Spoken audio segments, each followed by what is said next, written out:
Assalamualaikum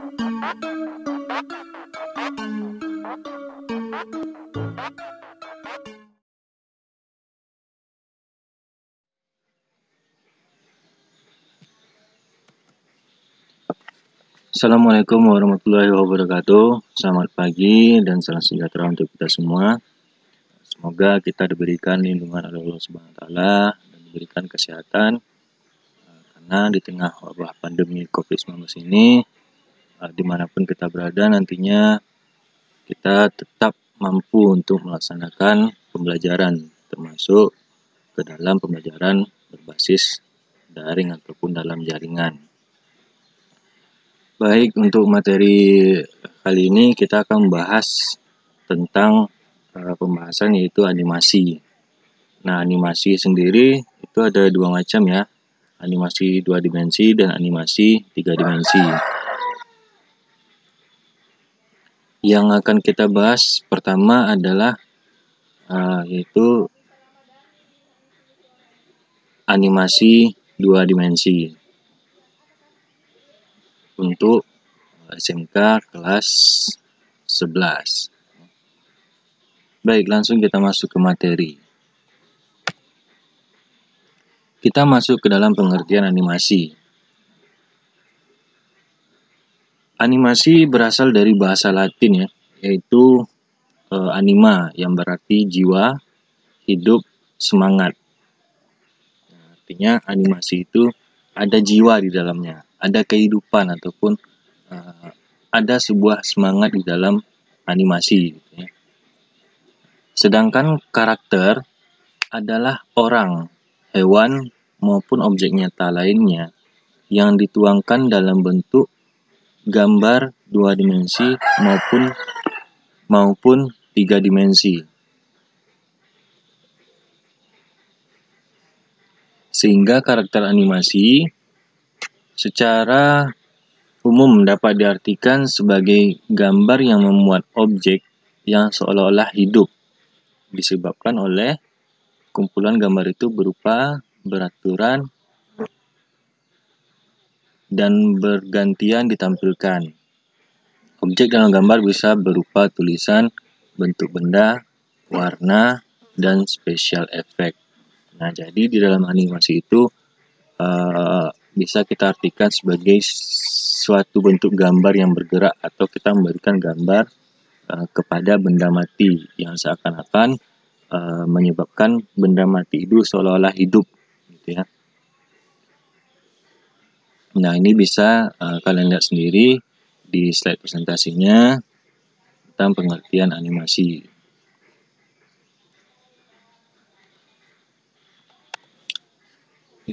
Ini pengertian animasi menurut Ibis Fernandez dalam bukunya Macromedia Plus Animation and Cartooning, A Creative Guide ya.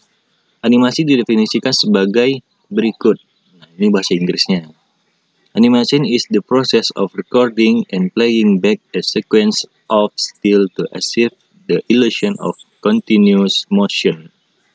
Nah, ini menurut Ibis Fernandez di tahun 2002 ya. Nah, bahasa Indonesianya adalah animasi adalah sebuah proses merekam dan memainkan kembali serangkaian gambar statis untuk mendapatkan sebuah ilusi pergerakan. Jadi animasi ini gambar yang disusun secara berurutan gitu ya. Atau rangkaian gambar yang dibuat secara berurutan gitu. Sehingga di saat kita melakukan pergerakan, dia akan memberikan sebuah ilusi seolah-olah gambar itu dapat bergerak gitu ya. Nah, ini menurut Ibis Fernandez itu dalam bukunya Macromedia Plus Animation dan Cartooning. Paham ya? Nah, animasi juga berasal dari kata yang ini dalam bahasa Inggris yaitu animation atau to animate yang berarti menggerakkan. Jadi dapat diartikan animasi itu adalah menggerakkan sesuatu atau gambar atau objek yang diam. Misal kita menggambar sebuah pohon gitu ya. Kita menggambar pohon yang berbuah, atau kita gambarkan saja pohon mangga gitu ya. Nah, kita bisa menggerakkan ataupun membuat mangga itu jatuh dari pohonnya. Seolah-olah mangga tersebut hidup, dan ataupun juga kita bisa membuat gambar orang yang berjalan gitu, di dalam animasinya gitu ya. Animasi tidak akan pernah berkembang tanpa ditemukannya prinsip dasar dari karakter mata manusia, yaitu persistence of vision atau pola penglihatan yang teratur.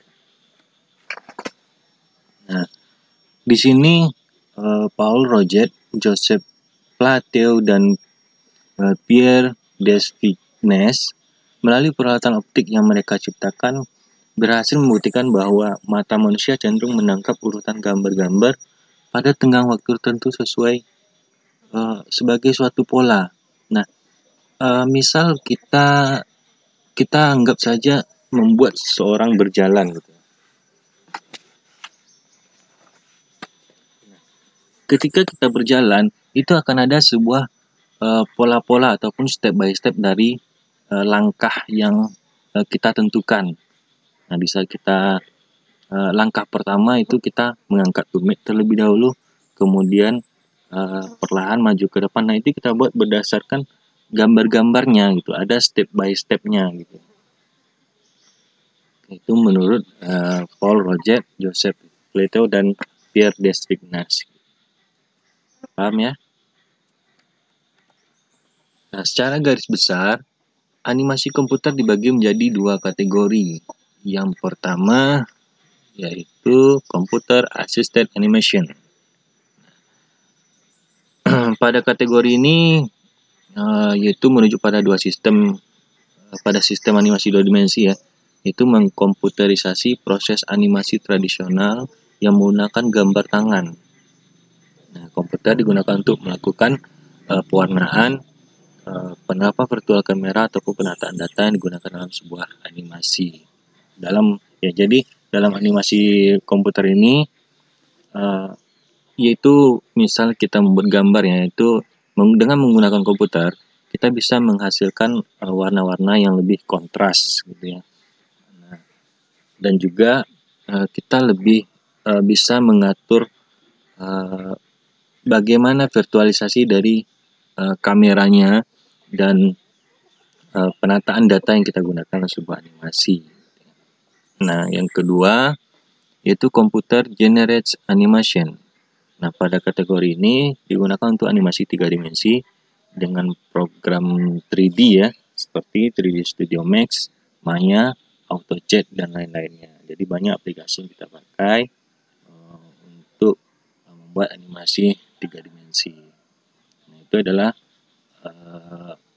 secara garis besar kategori dalam animasi komputer.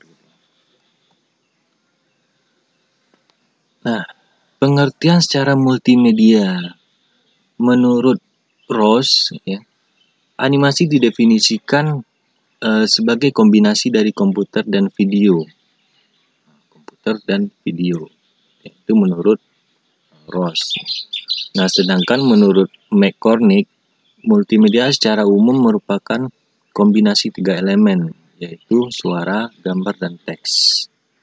Nah, menurut Tuban dan kawan-kawannya, multimedia adalah kombinasi dari paling sedikit 2 media input ataupun output dari data. Media ini berupa audio ataupun suara atau musik gitu ya. Nah, animasi, video, teks, grafik, dan gambar. Nah, sedangkan menurut Robin dan Linda, multimedia merupakan alat yang dapat menciptakan presentasi yang dinamis dan interaktif yang mengkombinasikan teks, grafik, animasi, audio, dan gambar video. Nah, jadi menurut para ahli di sini banyak definisi dari multimedia ya. Namun semuanya tetap mencakup ke dalam penggunaan media itu sendiri gitu ya. Jadi ada beberapa kombinasi-kombinasi yang dihasilkan gitu ya. contohnya saja kayak Tuban ataupun menurut Robin, nah itu sama-sama kombinasi. Nah bedanya hanya beberapa saja. Paham di sini ya? Jadi multimedia itu memuat teks, audio, grafik, ataupun gambar. Nah, semua itu dikombinasikan. Paham di sini ya? Kita lanjut. Nah, definisi lain dari multimedia yaitu dengan menempatkan dalam konteks yang dilakukan Hofstadter. Multimedia adalah pemanfaatan komputer untuk membuat dan menggabungkan teks, grafik, audio, gambar bergerak, ataupun video dan animasi dengan menggabungkan link dan tools yang memungkinkan navigasi, berinteraksi, berkreasi, dan berkomunikasi. Ini menurut Hofstadter.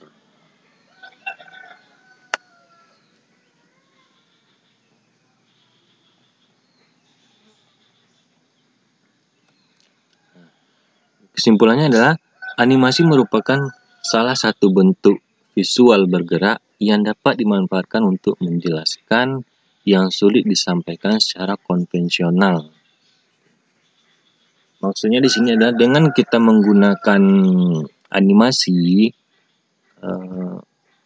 sebuah informasi itu akan lebih mudah ataupun lebih mudah ditangkap oleh khalayak ataupun audiens ya, dibandingkan kita menyampaikan secara konvensional ataupun dalam bentuk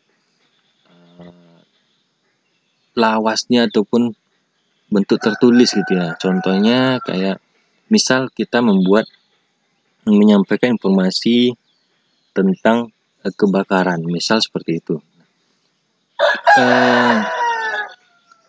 Dengan kita membuat informasi kebakaran ini menggunakan animasi ataupun menggunakan visual yang bergerak, ya, ataupun menggunakan visual yang bergerak, itu akan lebih mudah untuk kita jelaskan ketimbang kita menyampaikan informasi secara konvensional ataupun tertulis. Nah,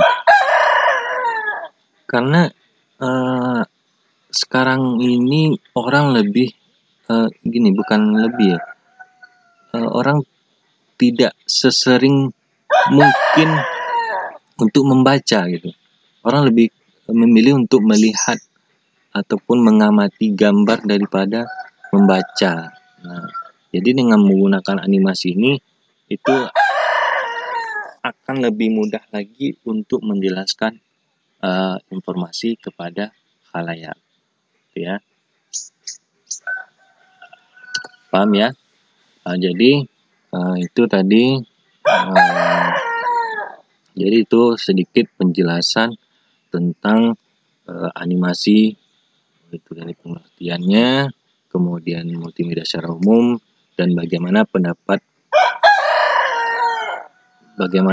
para ahli tentang multimedia. Jadi sekian dulu. Semoga paham dengan materi yang saya sampaikan dan tetap semangat untuk melaksanakan pembelajaran di dalam rumah. Sekian dan terima kasih. Assalamualaikum warahmatullahi wabarakatuh.